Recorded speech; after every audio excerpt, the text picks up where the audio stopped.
नमस्कार, study blade में आपका स्वागत है। आज के क्लास में हम पढ़ेंगे केमिस्ट्री क्लास 10 और चैप्टर रहेगा 1 और पार्ट 10 वीडियो है। और इस क्लास में हम जिस टॉपिक का अध्ययन करते हैं वो है दहन एवं ज्वाला, दहनशील पदार्थ, अदहनशील पदार्थ। ये तो पढ़ेंगे ही पढ़ेंगे, इसके साथ पढ़ेंगे दहन के पोषक तत्व, दहन की आवश्यक शर्तें, ज्वलन ताप, ज्वाला और ज्वाला के क्षेत्र पढ़ेंगे। तो ये हमारा पार्ट 10 वीडियो है। इसके पहले भी सारे टॉपिक को अच्छा से कॉन्सेप्ट क्लियर किया गया है, वहाँ से जाके देख सकते हैं। तो शुरू करते हैं आज का क्लास। और सबसे पहले हम एक देखेंगे पहला टॉपिक दहन। तो दहन देखते हैं क्या होता है। दहन यानी कॉम्बसन जिसको कहते हैं, तो उसको परिभाषा से पहले हम आपको बताते हैं कि दहन क्या होता है। दहन का एकदम शाब्दिक अर्थ होता है जलना। जब कोई पदार्थ को आप जलाते हैं, पुअरा हो या पेठारी हो, मोमबत्ती हो, कागज़ हो, तो इसमें से जब जलने के बाद से ज्वाला निकलता है, तो ज्वाला से अब आग तापते हैं, चाहे खाना बनाते हैं, और उस ज्वाला से आसपास प्रकाश भी निकलता है, ऊष्मा भी निकलता है। ठीक, तो इसी को कहते हैं दहन। यानी कि जब किसी पदार्थ को जलाया जाता है तो उसमें से प्रकाश और ऊष्मा उत्पन्न होती है, इसी को हम दहन कहते हैं। जैसे आपसे हम पूछे कि लकड़ी को जलाते हैं तो आपको क्या क्या प्राप्त होता है, तो आप बताइएगा कि जब हम लकड़ी जलाते हैं तो हमको राख मिलता है, CO2 कार्बन डाइऑक्साइड मिलता है, और उसके साथ साथ आपको हीट भी तो मिलता है जिससे खाना बनाते हैं, ऊष्मा मिलता है, प्रकाश मिलता है। LPG का ही दहन कराते हैं तो LPG से हीट मिलता है, उससे आप क्या करते हैं, खाना बनाते हैं। तो सिंपल उपाय समझ गए कि जो पदार्थ जलता है और जल करके ऊष्मा और प्रकाश उत्पन्न करता है, उसी को कहते हैं दहन की प्रक्रिया। तो यहाँ पे इसका परिभाषा देखते हैं एक वर्ड में। दहन का अर्थ है जलना तथा जलकर ऊष्मा तथा प्रकाश का उत्पन्न करना। स्वयं जो दहन होता है, स्वयं जलते हैं और जल करके उजाला देते हैं और हीट देते हैं, जिसकी सहायता से हम खाना पकाते हैं या आग तापते हैं या रोशनी से जो भी काम करना होता है करते हैं। तो देख लिए, जैसे एग्जाम्पल पूछे कि आप कभी लकड़ी को जलते हुए देखे होंगे, और तो आप बताइएगा कोई लकड़ी जलता है, राइट। तो लकड़ी को जलाने के लिए आप क्या यूज करते हैं, तो ऑक्सीजन यूज करते हैं। तो यहाँ पे लिख दिए ऑक्सीजन। और लकड़ी को जलाइएगा किसके उपस्थिति में, ऑक्सीजन की उपस्थिति में। तो आपको क्या क्या मिलेगा, तो आप देखिएगा लकड़ी जलते ही CO2 गैस मिलता है, जो वायुमंडल में ऊपर धुआं के रूप में ऊपर चला जाता है। वही लकड़ी को जलाइएगा तो आपको ऊष्मा मिलता है। तो कहिएगा कि ऊष्मा का क्या यूज है, तो खाना बनाने में या आग तापने में। वही लकड़ी को जलाइएगा तो ऊष्मा के साथ साथ आसपास देखिएगा प्रकाश भी बनता है। यानी कि लकड़ी पुअरा पेठारी जलाते हैं हम लोग तो प्रकाश भी बनता है कि ना, तो बनता है। तो कहिए कि ऊष्मा भी बनता है, प्रकाश भी बनता है, CO2 बनता है। कभी कभी लकड़ी को जलाइएगा तो देखिएगा कि जल वाष्प भी बन जाता है इसके साथ, जल वाष्प। कैसे, जब लकड़ी रहता है तो उसको जलाते हैं तो उसके ऊपर हाथ रखिएगा तो देखिएगा कि हाथ में ऐसा पानी जैसा भीगा भूगा लगता है, तो यानी जल का भाप भी बन के ऊपर निकलता है। तो कोई भी चीज़ लिए हैं, उसको जलाए हैं तो ऊष्मा प्रकाश मिला है, तो यही दहन कहलाता है। जैसे हम कोयला को जला देते हैं, कोयला यानी कि कार्बन को कहते हैं, और कोयला को जलाएंगे किसके उपस्थिति में, तो ऑक्सीजन की उपस्थिति में जलाते हैं तो CO2 बनता है, कार्बन डाइऑक्साइड, ये जो वायुमंडल में ऊपर चला जाता है, हम रोक के नहीं रखते हैं, और क्या बनता है, ऊष्मा बनता है और प्रकाश उत्पन्न करता है। ठीक, उसी प्रकार आप LPG का दहन जब करते हैं तो LPG जो मिश्रण होता है बहुत सारे गैसों का, ये जो LPG होता है एथेन, ब्यूटेन, प्रोपेन का मिश्रण होता है, इसको जलाते हैं तो LPG से प्रकाश और ऊष्मा उत्पन्न होता है। उसी प्रकार आप सल्फर को जलाते हैं ऑक्सीजन के प्रेजेंट में, बिना ऑक्सीजन के प्रेजेंट में तो ना लकड़ी जलेगा, ना कार्बन जलेगा और ना ही सल्फर जलेगा। तो सल्फर ऑक्सीजन की उपस्थिति में जलेगा तो बनेगा SO2 गैस, जो कि ऊपर चला जाएगा और साथ में निकलेगा ऊष्मा और प्लस में प्रकाश निकलेगा। तो आप देख लिए कि ये सब पदार्थ जलते हैं तो ऊष्मा और प्रकाश उत्पन्न होता है। तो ये हम देख लिए दहन। ठीक, अब देखते हैं दहनशील पदार्थ। तो दहनशील पदार्थ क्या होते हैं उसके बारे में अब देखते हैं। तो इधर देखिएगा, ये तीनों पदार्थ जो है लकड़ी, कोयला और सल्फर, ये सभी पदार्थ जल जाते हैं। तो जो पदार्थ जल जाता है तो इन सब को हम क्या कहेंगे, ये सब लकड़ी कोयला पदार्थ को ही न जलाए हैं तो ऊष्मा और प्रकाश उत्पन्न हुआ है। तो दहनशील पदार्थ मतलब क्या होता है, जो पदार्थ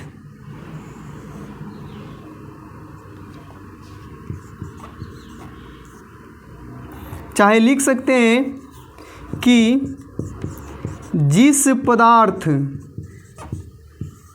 का दहन संभव हो, राइट। जैसन पदार्थ जौन जल जाओ पूरा पूरा उसी को कहते हैं दहनशील पदार्थ। तो जिस पदार्थ का दहन संभव हो उसी को कहते हैं दहनशील पदार्थ, राइट। दहनशील पदार्थ आपके आसपास बहुत है, देखिए लकड़ी है, कागज है, बैग है, हमारा केस है, बोर्ड जो इसमें का लगा हुआ लकड़ी है वो भी जल सकता है, कार्बन, सल्फर। तो ये सभी पदार्थ जो जल सकता है उसी को कहते हैं दहनशील पदार्थ। तो दहनशील पदार्थ का एग्जाम्पल क्या क्या हो जाएगा, तो आप देखिएगा दहनशील पदार्थ का एग्जाम्पल हम देंगे तो इसमें क्या आ जाएगा, कोयला आ जाएगा, दहनशील पदार्थ है।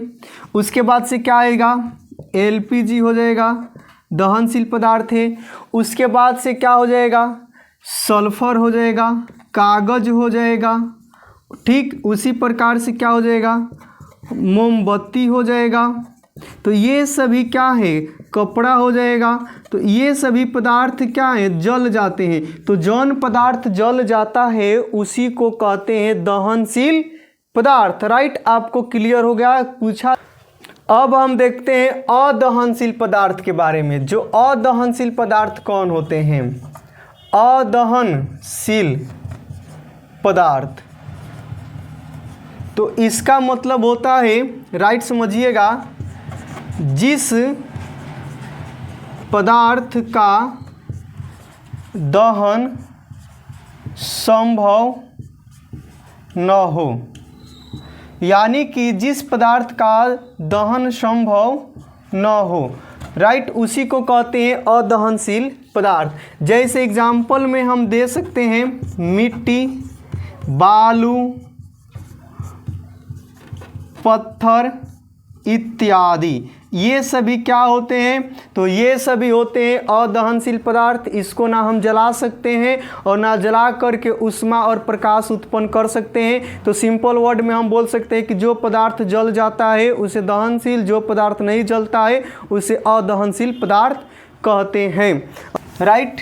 तो यहाँ से हमारा हेडिंग है दहन के पोषक तत्व, राइट, दहन के पोषक तत्व। तो इसको देखते हैं, दहन के पोषक तत्व क्या होता है। अभी तक आपने भी देखा है कि जब भी हम लकड़ी को जला रहे हैं तो किसके उपस्थिति में जला रहे हैं, तो ऑक्सीजन की उपस्थिति में। अगर हम ये कार्बन को ही जलाए हैं ऑक्सीजन की उपस्थिति में तो CO2 बना है, प्लस में ऊष्मा बना है, प्लस में प्रकाश बना है। आप बताइए कि हम ऑक्सीजन को नहीं देंगे तो आप कोयला को जला पाइएगा, नहीं जला पाइएगा जी। तो इसी प्रकार हम कह सकते हैं कि बिना ऑक्सीजन का ये जो दहनशील पदार्थ है क्या है दहनशील पदार्थ? कार्बन। जला लीजिएगा?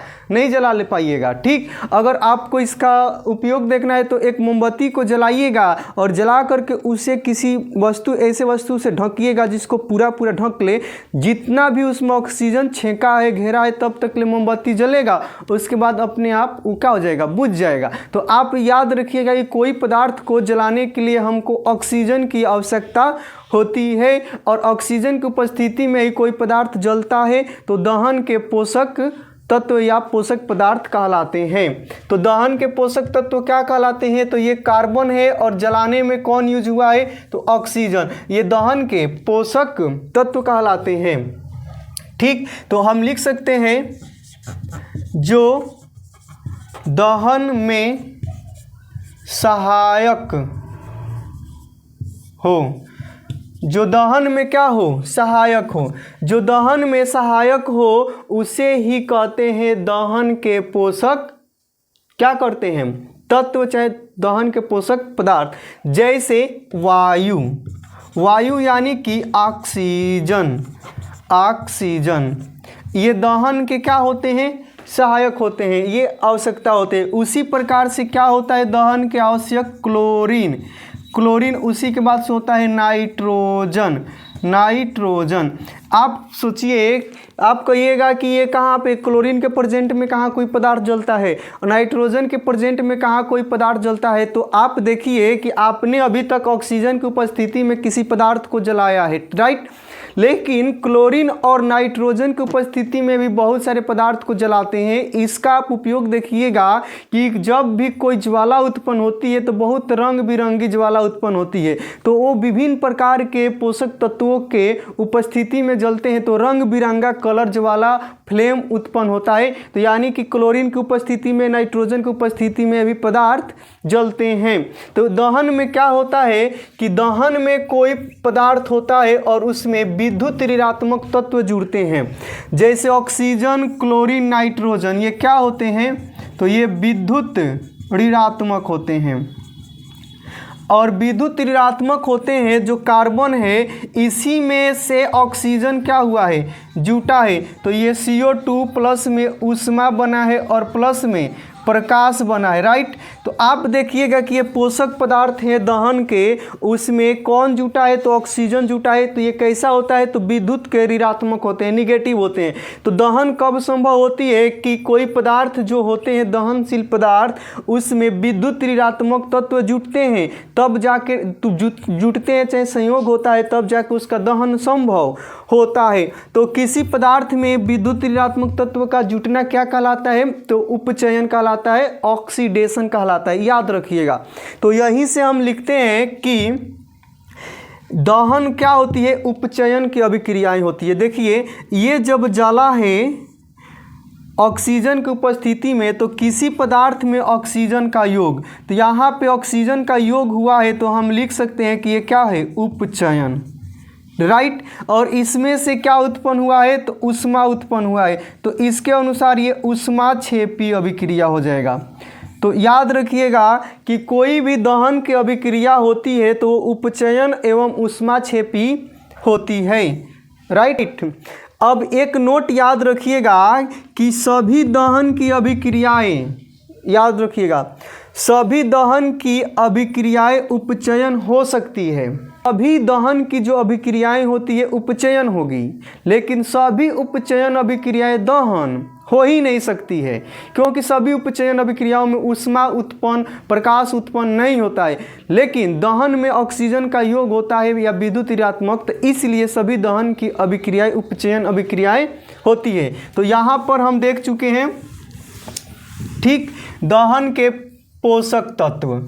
और यहाँ पे लिख देते हैं कि दहन के पोषक तत्व हो जाने के बाद से कि दहन के अपोषक तत्व कौन होते हैं। तो दहन के अपोषक तत्व कौन होते हैं? दो वैसे पदार्थ जो दहन में सहायक नहीं होते हैं, याद रखिएगा, सहायक नहीं होते हैं। ये भी वैसे होते हैं जैसे CO2, H2O, ETC। तो जो दहन में सहायक नहीं करते हैं, जो दहन में भागीदारी नहीं रखते हैं, उसके डायरेक्ट उल्टा होते हैं, उसी को कहते हैं दहन के अपोषक तत्व, क्योंकि दहन को बढ़ाते नहीं हैं, ना दहन को चढ़ाते हैं, ना दहन को आगे बढ़ाते हैं, इसका कोई रोल नहीं होता है दहन की अभिक्रिया में। तो ये दहन के पोषक तत्व कंप्लीट हो गया, राइट। तो अब इतना पढ़ने के बाद से हम पढ़ लिए क्या क्या, दहन क्या होता है, दहनशील पदार्थ क्या होता है, अदहनशील क्या होता है, दहन के पोषक क्या होता है, दहन के अपोषक तत्व क्या होते हैं। अब हम पढ़ते हैं ज्वलन ताप। ज्वलन ताप यहाँ पे लिखते हैं ज्वलन ताप या प्रज्वलन ताप। प्रज्वलन ताप, इसके बारे में अब ध्यान से देखिएगा कि ज्वलन ताप या प्रज्वलन ताप क्या है। सिंपल आप बताइएगा कि आपको हम एक कागज़ दे दें, चाहे लकड़ी ही दे दें, तो कागज़ दे दें, ऑक्सीजन भी दे दें और कहें कि जला के दिखाइए, तो आप नहीं जला सकते। जब तक ले एक मिनिमम टेम्परेचर नहीं छुआइएगा कागज़ को, तब तक ले कागज़ नहीं जलेगा। आपके पास मान लीजिए कि एलपीजी है, राइट, एलपीजी भी है, ऑक्सीजन भी है, आपके पास माचिस या लाइटर नहीं है, तो एलपीजी को आप जला पाइएगा 7 जन्म में, वहाँ पे जब तक ले ज्वलन ताप नहीं दीजिएगा तब तक जलेगा नहीं। तो किसी भी पदार्थ को हम जलाते हैं तो पदार्थ को तो लाते हैं, पदार्थ को लाने के बाद से ऑक्सीजन प्रेजेंट रहता है और उस पदार्थ को हम मिनिमम टेम्परेचर देते हैं कि वो क्या हो जाए, जल जाए। जैसे कि कागज़ है, कागज़ को हम थोड़ा सा भी सलाई से टेम्परेचर देते हैं तो जल जाता है, और उसी प्रकार से एक मोटा सीली है, उसको हम देंगे माचिस से तो उतना अच्छा से नहीं जल पाएगा। आप बात समझ रहे हैं।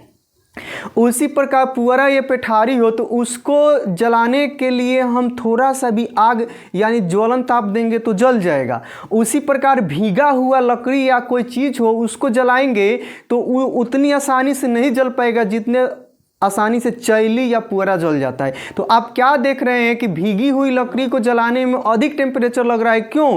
क्योंकि भीगी हुई लकड़ी पहले सूखेगा और सूखने के बाद से जलने के लायक बनेगा तब नहीं जलेगा, ऐसे थोड़ी ना जल जाएगा। पहले सूखेगा और वो जलने के लायक बनेगा, अब कहेगा कि हाँ हम जलने के लायक हो गए हैं, अब हमको जलाओ, तो उस लकड़ी को हम क्या कर सकते हैं, जला सकते हैं, क्योंकि वो जलने के तैयार हो गया है, गर्मा गया है। नहीं होता है कि ब्लास्ट होने वाला है, एक पॉइंट होता है, उसी पॉइंट को टच कर देना होता है। तो आप याद रखिएगा कि ज्वलन ताप या प्रज्वलन ताप, तो ऐसा न्यूनतम टेम्परेचर जिसको पा करके कोई पदार्थ जलना शुरू कर देता है, उसी मिनिमम टेम्परेचर को उस वस्तु का ज्वलन ताप कहते हैं। और दुनिया में सभी पदार्थों के ज्वलन ताप अलग अलग होते हैं। क्यों? क्योंकि कोई पदार्थ भीगा रहेगा तो उसके लिए ज्वलन ताप अधिक लगेगा, सूखा रहेगा तो कम लगेगा। कोई पदार्थ एकदम पतला है, चैली है, तो उसको जलाने में कम ज्वलन ताप लगेगा। कोई पदार्थ एकदम मोटी है, एकदम मोटा है लकड़ी का, तो उसको जलाने में ज्वलन ताप अधिक लगेगा। तो इस प्रकार से सभी पदार्थों को जलाने में उसके भौतिक अवस्था पर निर्भर करती है। तो यानी कि ज्वलन ताप जो होता है पदार्थ के भौतिक अवस्था पर डिपेंड करता है। ये इसका परिभाषा होगा जिस न्यूनतम ताप पर दहनशील पदार्थ जलना शुरू कर दे। कंप्लीट। जिस न्यूनतम ताप पर दहनशील पदार्थ जलना शुरू कर दे, वही न्यूनतम ताप उस पदार्थ का ज्वलन ताप कहलाता है। नोट याद रखिएगा, सभी पदार्थों का ज्वलन ताप क्या होता है? सभी पदार्थों का ज्वलन ताप अलग अलग होता है, यानी भिन्न भिन्न होता है, भिन्न भिन्न होता है। राइट। अभी बताएं, कोई पतला होगा, कोई मोटा होगा, कोई सूखा होगा, कोई भीगा होगा, तो उसी के हिसाब से ज्वलन ताप भी लगेगा, याद रखिए। और ज्वलन ताप जो होता है, ज्वलन ताप किस पे निर्भर करता है? तो ज्वलन ताप पदार्थों के भौतिक अवस्था पर निर्भर करता है, याद रखिएगा। जो ज्वलन ताप होता है पदार्थ के भौतिक अवस्था पर निर्भर करता है। और ये भी याद रखिएगा नोट से कि ज्वलन ताप से कम ताप पर कोई पदार्थ जल नहीं सकता है, जल नहीं सकता। सिंपल उपाय है कि किसी पदार्थ को जलाइएगा, जितना उसको टेम्परेचर चाहिए उससे कम रहेगा तो जलेगा नहीं। तो इतना हम देख लिए, सभी पदार्थों का ज्वलन ताप अलग अलग होता है। ज्वलन ताप पदार्थों के भौतिक अवस्था पर निर्भर करती है। ज्वलन ताप से कम टेम्परेचर पे कोई पदार्थ नहीं जल सकता है। इतना कंप्लीट हो गया। अब देखेंगे हम ज्वाला और ज्वाला के क्षेत्र देखेंगे। तो इसको मिटाते हैं। अब देखते हैं क्या ज्वाला। तो ज्वाला को देखने से पहले भी हम आपको कुछ बताते हैं। पहले लिख लेते हैं ज्वाला, फ्लेम। तो आप बताइएगा, किसी पदार्थ को आप जलाते हैं तो लोहोका ना होता है का? लोहोका होता है। तो वही लोहोकवा को हम कहते हैं फ्लेम, यानी कि लोहोका के साथ जलता। तो कोनो पुअरा या पेठारी को जलाते हैं, लकड़ी को जलाते हैं, तो उसमें से ज्वाला निकलता है, फ्लेम निकलता है, तो उसी को कहते हैं कि लौ या फ्लेम के साथ जलता है। कभी कभी पदार्थ को देखिएगा कि नीली लौ के साथ जलती है, कभी कभी पदार्थ पीली लौ के साथ जलती है। तो आप बताइएगा कि आपके लिए हम प्रश्न देखते हैं कि जब कोई पदार्थ नीली लौ के साथ जलता है तब ज़्यादा हीट निकलता है, या कि पीली लौ के साथ जलता है तब ज़्यादा हीट निकलता है? कंप्लीट। और एक प्रश्न है कि जब पदार्थ नीली लौ के साथ जलेगा तब ज़्यादा उजाला होगा, आगे कोई पदार्थ पीली लौ के साथ, फ्लेम के साथ जलेगा तो ज़्यादा उजाला होगा। ये कमेंट ऑप्शन में आप इसका आंसर बताइएगा। उसके पहले भी हम बता रहे हैं। तो देख लेते हैं कि ज्वाला क्या होता है। तो जब किसी भी पदार्थ को हम जलाते हैं, चाहे जलाया जाता है, आप जलाते होंगे तो देखते होंगे कि वो लोहोका हो रहा है, तो उसी को लोहोका या फ्लेम कहते हैं। तो राइट, आप समझ चुके हैं। ये काम आप किए हुए हैं, थोड़ा सा केवल ध्यान दीजिए। तो यहाँ पे लिखते हैं, जब किसी पदार्थ को जलाते हैं, जब किसी पदार्थ को जलाते हैं तो लौ यानी कि फ्लेम के साथ जलती है। इतना आप देख लिए। ज्वाला किसे कहते हैं? तो जब कोई पदार्थ को जलाया जाता है, हम जलाते हैं तो फ्लेम के साथ जलती है, ज्वाला के साथ जलती है। अब ज्वाला के साथ जलती है तो ज्वाला के कितने क्षेत्र होते हैं? तो ज्वाला के 4 क्षेत्र होते हैं। कितना होते हैं? 4 क्षेत्र होते हैं। कौन कौन क्षेत्र होता है? तो यहाँ पे लिखिएगा, ज्वाला के 4 क्षेत्र होते हैं। तो कौन कौन होता है? पहला होता है, हम लिखते हैं कि ज्वाला के 4 क्षेत्र कौन कौन होता है। नीला क्षेत्र, दूसरा होता है काला क्षेत्र, तीसरा क्या होता है जी? तो तीसरा हमारा होता है दीप्त क्षेत्र, और चौथा होता है अदीप्त क्षेत्र। दीप्त क्षेत्र और चौथा होता है अदीप्त क्षेत्र। Luminous, non luminous, black zone, और ये ब्लू जोन होते हैं।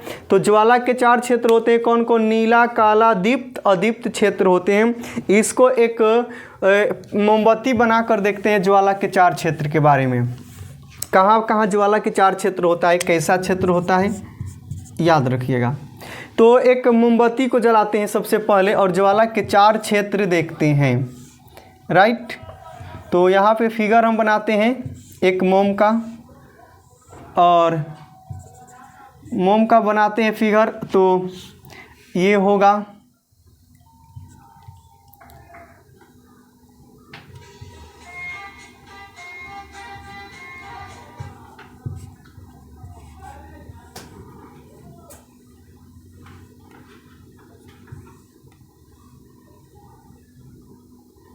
और ये मोम पिघला हुआ है और इसी में से ये ज्वाला के जो क्षेत्र निकला है, ये जो ज्वाला के क्षेत्र निकले हैं यहाँ से निकले हुए हैं कंप्लीट।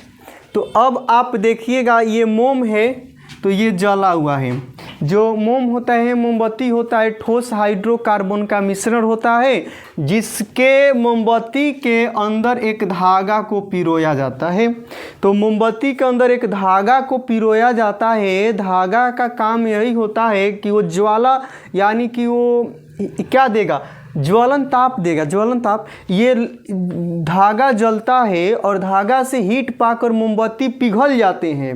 मोमबत्ती पिघल करके नीचे आते हैं और वो हीट पा करके ये धागे के ज्वाला जो हीट देता है, ज्वाला जल करके उससे मोमबत्ती क्या होता है, हीट पा करके वाष्प बनते हैं और वाष्प बन के ऊपर उड़ते हैं ना, चारों तरफ उड़ते रहते हैं वाष्प। तो वही धागा से हीट पा करके चमकने लगते हैं, चमकीले होते हैं वही वाष्प, तो जलता हुआ दिखाई देता है।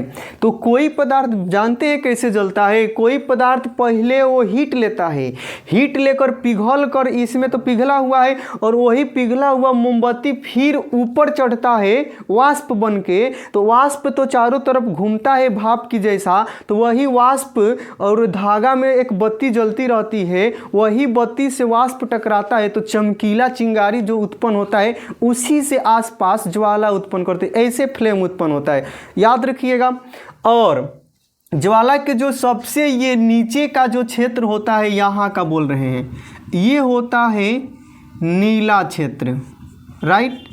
और नीला क्षेत्र जो होता है, जो ये चारों तरफ इस ज्वाला को घेरे हुई है, उसी को कहते हैं नीला क्षेत्र। यहाँ पर ऑक्सीजन की प्राप्ति नहीं हो पाती है पूरा, इसका इतना भी उष्मा हीट नहीं होता है कि यहाँ जल एक माचिस का तीली भी ले जाते हैं तो जलेगा नहीं, क्योंकि नीला क्षेत्र को उसमें ज्वलन ताप नहीं होता है उतना प्राप्त, ठीक, ज्वलन ताप नहीं दे पाता है। और उसके ऊपर आइएगा तो यहाँ पे होता है काला क्षेत्र, काला क्षेत्र। यहाँ पे ऑक्सीजन की अपर्याप्त मात्रा उपस्थिति होती है जो बिना पूरा जले हुए कोयला में कन्वर्ट हो जाती है। यहाँ पे होता है दीप्त क्षेत्र, यहाँ पे दीप्त क्षेत्र होता है जिसको थोड़ा ऑक्सीजन मिलता भी है, लेकिन यहाँ पे ज्वाला का ताप मध्यम होता है। और यहाँ पे होता है अदीप्त क्षेत्र, अदीप्त क्षेत्र, और यहाँ पे ऑक्सीजन पूरा उसको मिल जाता है और यहाँ पे बहुत अच्छा से ज्वाला होता है। तो यहाँ ज्वाला का ताप अधिक होता है, यहाँ मध्यम होता है, यहाँ काला होता है और ये नीला क्षेत्र होता है। तो इतना आप देख लिए, दीप्त अदीप्त, ये ज्वलन ताप। तो इतना आप पढ़े हैं। तो आपसे हम पूछे लास्ट में कि दहन के आवश्यक शर्त हमको बताइए, ये हमको शर्त देखना है। तो आप बताइएगा कि दहन के आवश्यक शर्त क्या है। प्रश्न है दहन के आवश्यक शर्तें। तो दहन के आवश्यक शर्त यानी कंडीशन क्या है? तो सबसे पहला है ये मोमबत्ती है, ये जल रहा है तो इसे दहनशील पदार्थ कहेंगे। तो सबसे पहले मोमबत्ती को लेके आए हैं, मोमबत्ती में किसका योग हुआ है? ऑक्सीजन का। फिर एगो चीज़ इसमें क्या दिए हैं मोमबत्ती को जलाने के लिए? मोमबत्ती को लेकर आए हैं तो ये जलने वाला आदमी है, ऑक्सीजन की उपस्थिति में जलेगा और इसको माचिस के तीली से जला करके इसका थोड़ा ज्वलन ताप दिए हैं। क्या दिए हैं? ज्वलन ताप। अगर ज्वलन ताप दिए हैं तभी तो ये जल रहा है। बताओ हमारे पास ऑक्सीजन हो, ज्वलन ताप हो, मोमबत्ती ना हो तब भी ज्वलन नहीं, ये ज्वाला ये दहन नहीं हो सकता है। मान लो तुम्हारे पास मोमबत्ती हो, ऑक्सीजन हो और माचिस ना हो, ज्वलन ताप ना हो तब भी दहन नहीं होगा। मान लीजिए कि आपके पास ये दहनशील पदार्थ भी हो और ज्वलन ताप भी हो और दहन के पोषक तत्व ना हो तो इस तब भी दहन ना होगा। तो ये क्या होते हैं? दहन के पोषक तत्व, ये दहन के पोषक तत्व। और ये जो मोमबत्ती है, ये जो मोमबत्ती है, ये मोमबत्ती क्या होती है? तो ये दहनशील पदार्थ। तो राइट आप देख लिए कि दहनशील पदार्थ एगो चाहिए, मिनिमम ज्वलन ताप चाहिए, दहन के पोषक तत्व चाहिए। तीनों मिला है, मोमबत्ती मिला है, ऑक्सीजन मिला है, ज्वलन ताप मिला है, तभी दहन हो रहा है मोमबत्ती का। ठीक, तो उस प्रकार से पहला क्या होता है? तो दहनशील पदार्थ की उपस्थिति, अगर दहनशील पदार्थ है तभी जला पाइएगा। दूसरा क्या होता है? दहन के पोषक तत्व, दहन के पोषक तत्व की दहन की पोषक तत्व। ठीक, और तीसरा क्या होता है? ज्वलन ताप की प्राप्ति। 3 गो मिलेगा। जैसे मोमबत्ती है तो दहनशील पदार्थ हुआ और दहन के पोषक तत्व क्या है? तो ऑक्सीजन है। ज्वलन ताप की प्राप्ति यानी कि ज्वलन ताप, उसको इग्निशन पॉइंट मिला है तब जाके जला है। तो दहनशील पदार्थ लकड़ी हो गया, दहन के पोषक तत्व ऑक्सीजन हो गया, और जितना से उसको हम जलाने के लिए कोई आग दे देते हैं ज्वलन ताप, उसी को कहते हैं। तो ये तीनों रहेगा तभी दहन होगा। तो यहाँ तक देखने के लिए पूरे वीडियो को आपको बहुत बहुत धन्यवाद। हमारे चैनल पर बहुत ही अच्छे कंसेप्ट के तरीके से साइंस और मैथ पढ़ाया जाता है। हमारे चैनल को लाइक, शेयर, सब्सक्राइब, कमेंट जरूर करें और बोर्ड एग्जाम में अच्छा से अंक प्राप्त करने के लिए इस वीडियो को जरूर देखें। इस वीडियो पर मैथ और साइंस का एकदम कॉन्सेप्ट वाइज वीडियो आता रहेगा। Thanks for watching video.